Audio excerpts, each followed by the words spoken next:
Sup, guys? Ryu here for the Yu-Gi-Oh! Council. Today I'm going to be playing Paleozoics. Now, I'm not going to refer to them as their typical names because those names are difficult to say. Let's put it that way. I'm just going to say Dino and Canna. So, basically, this worm and that worm. No, in short, my opponent's going to be able just to go super duper ridiculous with Blue Eyes right now. And he goes for Michael Soul Charge Combo Wombo, overextends out the Woo-Ha, but that's fine because my deck is kind of slow start. You know, he's got that Pokemon Regigigas shit going on. For those of you, those like 5% of you who actually got that joke, I love you. But my opponent is completely set up, and he locked me out of a spell card, locked me out of monster effects. It's disgusting. He's going to go for Blue Eyes Alternative Dragon, go for Spirit. I'm like, you know what? So for those of you who don't know what the hell just happened, you discard a card and you banish a card on the field. So you got to do that before Imperial Iron Wall is up. Quaking Mirror Force, and my Trap Monster's coming back with his little 1200 attack points. This guy hated me for playing this deck, and I don't blame him, but the salt was real. Let's just put it that way. I'm putting that face down now. And I guess he apparently figured he couldn't put it back face up, or it didn't matter. I don't fucking know, but it was hilarious nonetheless.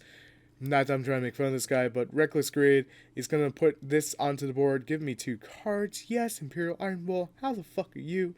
And whoa. How did you activate a trap card from your hand? For those of you who don't understand, this allows you to activate Paleozoic trap cards from your hand. And furthermore, once per turn, you detach one on your turn and basically search out a Paleozoic card. That's what just happened.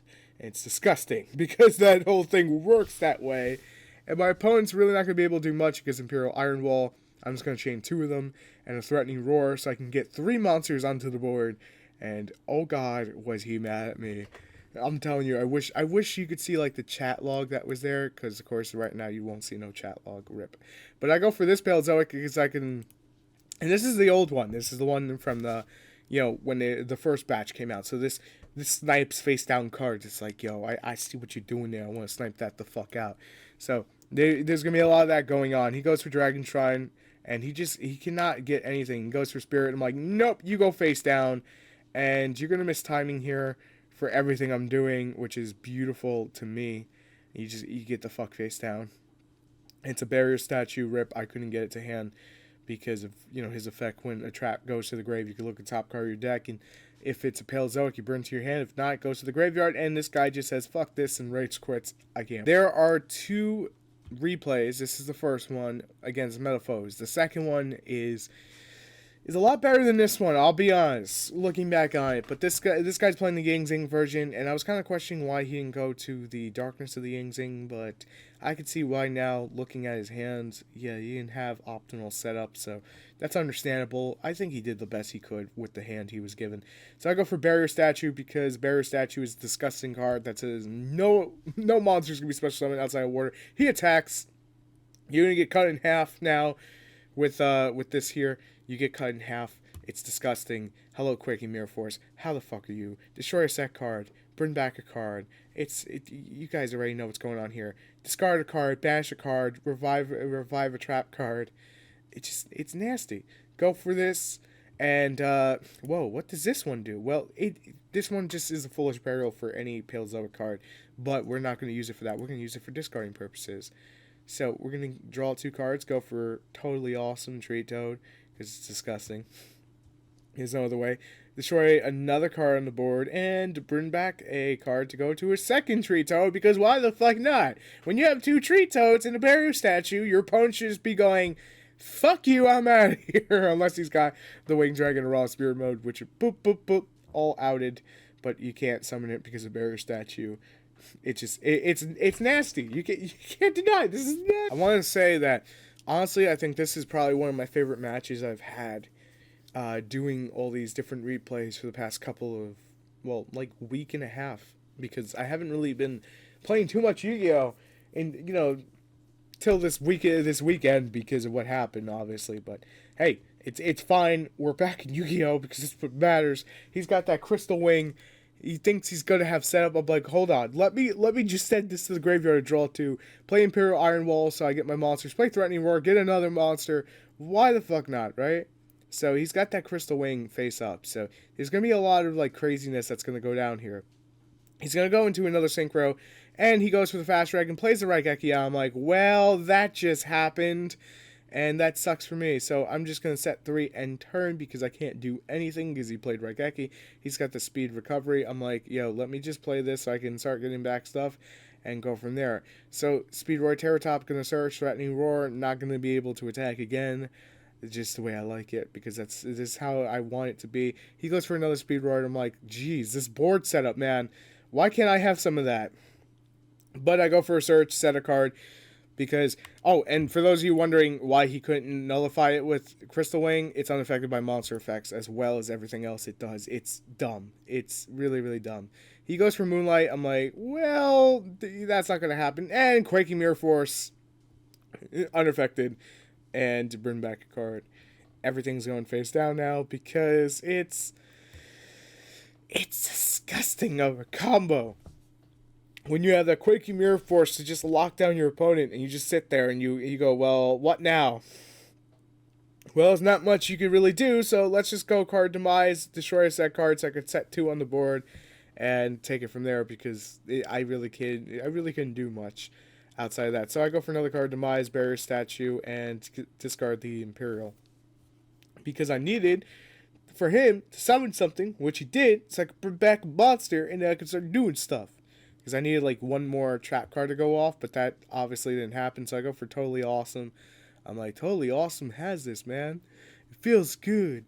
But he goes into that. That's fine. Quaking Mirror Force. Thanks for letting me use that slot. And you go face down with your brethren. I have another Quaking Mirror Force face down. It's so nasty. I tapped Eka Raigeki off that. I didn't know what Fast Dragon. I wasn't paying attention to it. So I said, fuck it. I'm just gonna negate it. Mainly I tapped that Raigeki off the card demise. That's what I was waiting for. There's a couple games where I'm just like sitting there waiting for Raigeki. Raigeki MVP, too powerful. Please ban.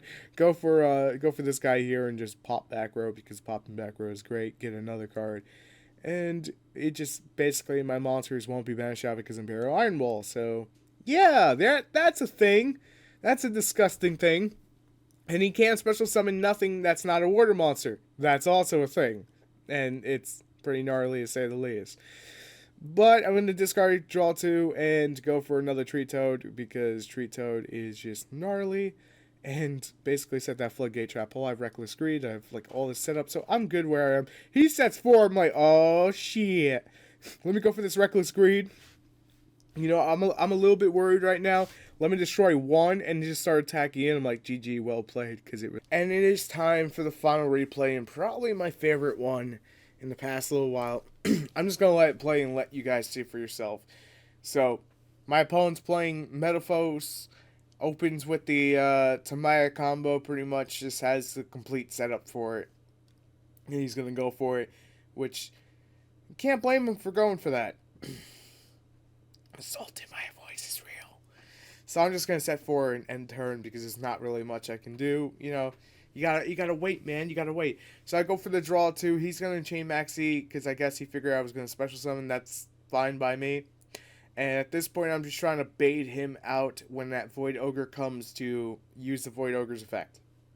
Go for Reckless. He's gonna go stop pajama time, and I'm just like, okay.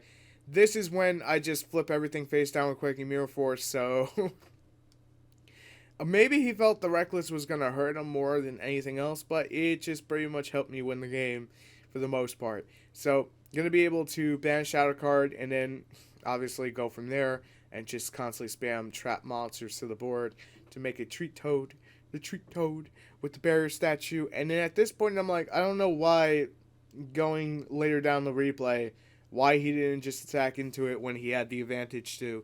You'll see what I mean when we get there. Granted, I did have a fuck ton of back row, and I was just waiting for Raigeki to come out, you know, to play. But, like, right here, he's got Cleefort and Monolith. He can't do anything. He's locked face down. Maybe he thought I would deck out, or maybe he thought that was the optimal strategy. I would have went after at least Imperial Iron Wall with MST and gone from there, but I know Treat Toad's a thing. I'm not stupid, trust me.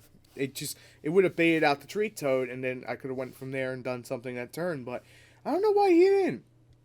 But whatever, you know, whatever floats his banana boat, that's the thing. But he goes for the, I think it's Driver, and I nullified the combination, I nullified it. So we're just playing the waiting game now for a few minutes here because there's really nothing else to do until basically something is outed. I guess he was trying to out my back row or whatnot. I don't really know. I'm not quite sure what he was trying to get into here in his deck of cards, but I don't really even think he had an answer. Maybe he just pretty much said fuck this and wanted to see how long I was going to go with it or whatnot. He's got everything he needs to get over my whole board, and he's just in there going end turn, end turn. I'm like, the hell is going on here with this end turn shit? But it is what it is, you know. So I can't really speak for him. Maybe he just gave up at that point because honestly, it looked like he could have outed me anytime. Granted, the 20 back row cards I have at any given time. But at top Reckless Greed, I'm like, yes, now I can get into Raigeki and put this guy away and just end this shit. But go for Reckless, don't get it, and I'm like, fuck. Got in a moment, so I'm like, let me set this other Reckless Greed and go for it on my turn and just like reset the counter. Get the Raigeki, get the fuck out of here, man. He's gonna Solemn Strike my Treat Toad, that's perfectly fine. I still have the other one as the Bearer statue and he can't special.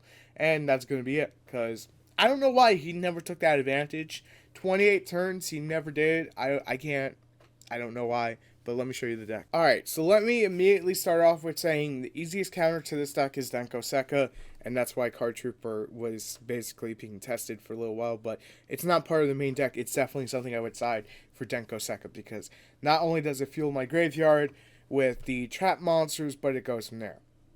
So obviously we're using nearly all the Paleozoics, not everything.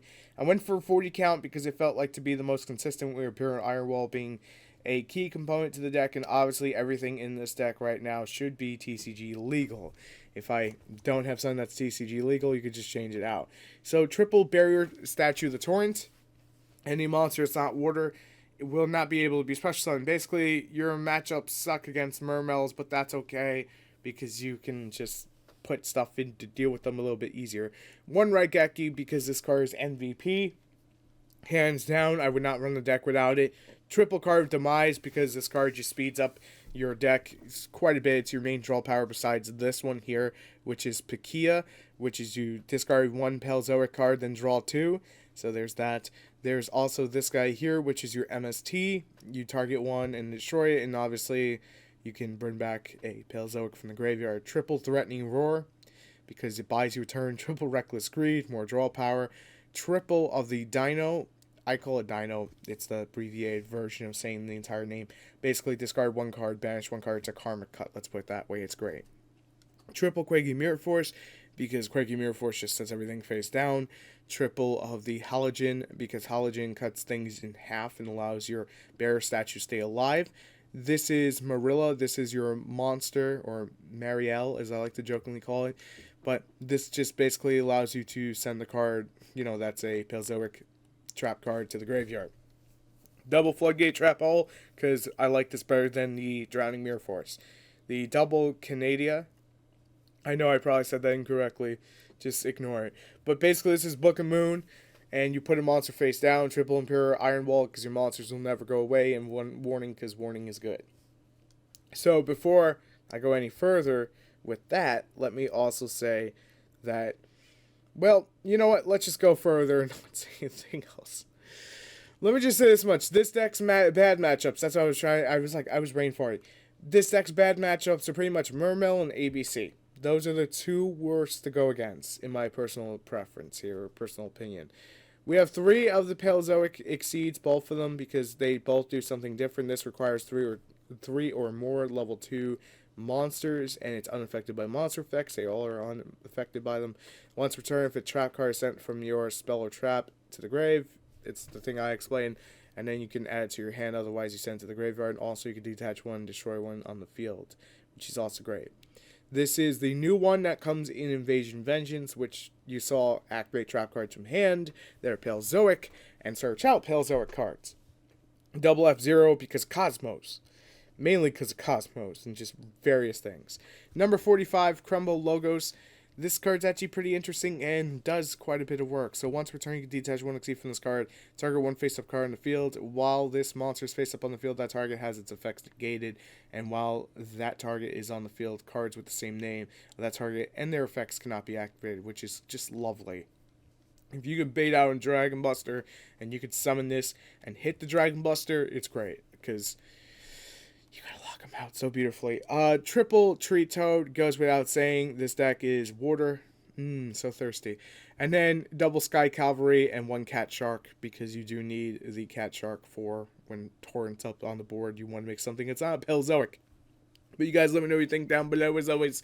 And I will see you guys on the next one. Thank you so much for watching. If you enjoy the content, make sure you hit that subscribe button for more. I'll see you later.